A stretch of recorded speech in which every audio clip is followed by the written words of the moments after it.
Hey guys, this is Austin. The OnePlus 7T is my favorite OnePlus phone yet. At $600, you have a terrific screen, great performance, and cameras which are actually decent this year.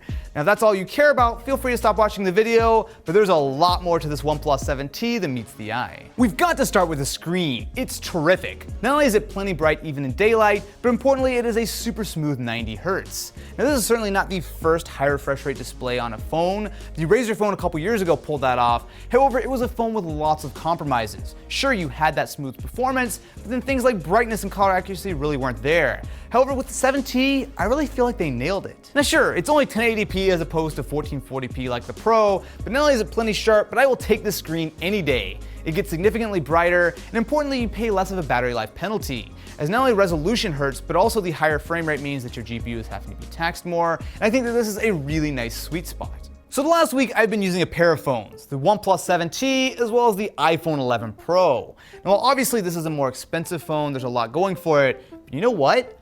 I keep going back to the 7T, and almost entirely because of just how smooth this screen is. Now 90 Hz isn't a huge deal for some people. I know some people can't tell a major difference, but as far as I'm concerned, it is so much smoother. Obviously iOS 13 and the more powerful A13 on the iPhone are quick, but the actual responsiveness and the way this looks and feels to me is sort of ruining every other 60 Hz display out there, which is like literally all phones besides the Razr phone and the ROG. I think we're going to see a lot more of this super smooth display action in a lot of other phones coming up. I mean, the Pixel 4 is very heavily rumored to include it, and because Samsung is making the OLED panels that go on a lot of these phones, wouldn't be surprised to see it on the next generation Galaxy as well. I mean, really at this point, it just makes such a difference to smooth this that why wouldn't you do it, especially considering that's now on a $600 OnePlus phone. This is a smaller point, but something I really like with the 7T is the physical size. As much as I like that 7 Pro, it is a big, hefty phone. And I like the 7T because it's pretty much smaller in all aspects. So it's significantly thinner, it's also a little bit smaller in pretty much all other dimensions, but the thing that really makes the big difference is the fact that it is a little bit narrower thanks to that 20:9 display. Now with that, it means that yes, the phone is very tall, but in the hand, especially paired with the tapered back and how narrow it is actually is a very usable size. A lot of times when I get a really wide phone, a really heavy phone, it's hard for me to use it on a regular basis, but this 7T is a really nice sweet spot. It's a lot better than I thought considering that on paper, it's only like a millimeter here, a few grams there, but it does add up. Now the next question is the camera, which has traditionally been a weak point on OnePlus phones. Now this time around, the OnePlus 7T has a very familiar triple camera setup. A 17mm ultra wide camera, a 28mm wide camera, as well as a 51mm telephoto camera. In fact, if that sounds familiar, that's because that is nearly the exact same setup as what you'll find on the iPhone 11 Pro.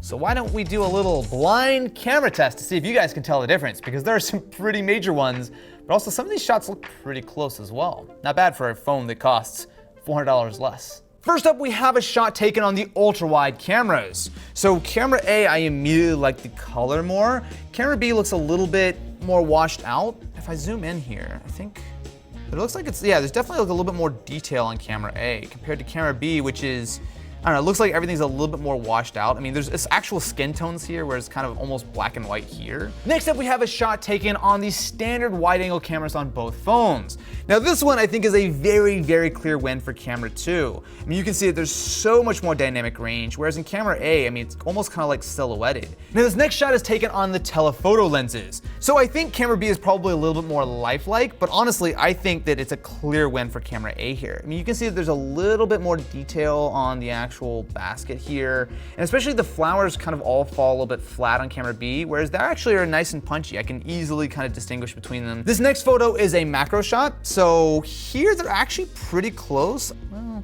detail-wise, it looks like camera B did a little bit of a better job. Yeah, that leaf is definitely sharper than on camera A. I think camera B is a little bit warmer, but I give a slight win to camera B, but not by a huge amount here. Now our last comparison is with the night modes. So camera A is a clear loser here. So this was shot in a very dark environment, and both actually did a really good job of pulling the level up. In fact, I think camera A did a little bit better job sort of getting the white balance just right.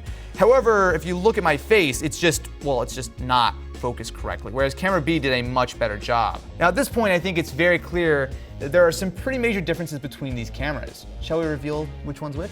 So I'm very curious, which phone do you like better? Is it camera A or camera B? Let me know in the comments below of which phone you think is which. Don't worry, don't cheat. I'm just gonna sit here, just go down to the comments, pause the video, Let me know what you think. And the answer is camera A is the OnePlus 7T, whereas camera B is the iPhone 11 Pro Max. See, bet you didn't see that one coming, did you? Or maybe you did. There are actually some real surprises here, and I think the main thing that really jumps out to me is that these cameras actually traded blows. There are a lot of times where I prefer the much less expensive OnePlus 7. Now, specifically with the night mode, this is actually where the 7T stumbled the most. Focus, it just didn't like to focus at night. So I've taken some really nice nightscape shots, and some of them look fantastic. But as far as actually having people in the frame, it generally just doesn't like to focus. And I think that we probably took, what, 6 or 7 of these before we finally got the OnePlus to actually lock on. So if we take a look at the OnePlus side by side with the iPhone as far as portrait mode, I've got to say I actually kind of prefer the OnePlus in this shot.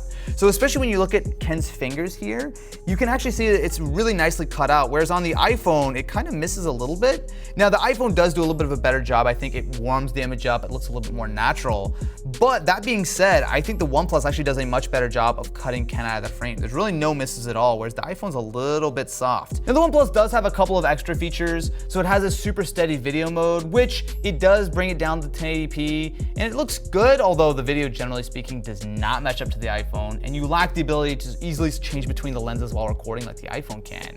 But one thing that OnePlus does have going for it is a dedicated macro mode. So this takes advantage of the ultra wide camera. So there's actually a physical motor there to help it focus. You can get super close. Some of the shots I've gotten on the OnePlus, I couldn't have gotten on pretty much any other phone. Generally speaking, the OnePlus 7T actually has a pretty impressive camera setup. So while yes, the main camera can't touch the very high end, such as the iPhone 11 and the 11 Pro, both the ultra wide and especially the telephoto do a really good job of trading blows. And between the portrait mode, which seems to be really solid, and especially that ultra wide with the macro mode, there's a lot going for this phone, especially again considering that it is $400 cheaper. Well, I guess it's only $100 cheaper than the iPhone 11, but then you're losing the telephoto, so it's not quite a fair fight. Regardless though, the OnePlus 7T has really stepped up in the camera game this year.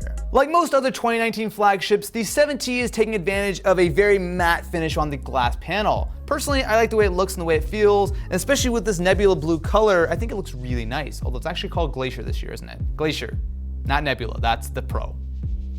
This one's better anyway though, I like the blue. It's much bluer than the Pro ever was. The rest of the design should feel very familiar if you've used any recent OnePlus phones. So not only does it have a very high quality vibrate motor, but it's also paired with the little alert slider, which I just love playing with. And on top of that, this is the third iteration of their in-display fingerprint sensor.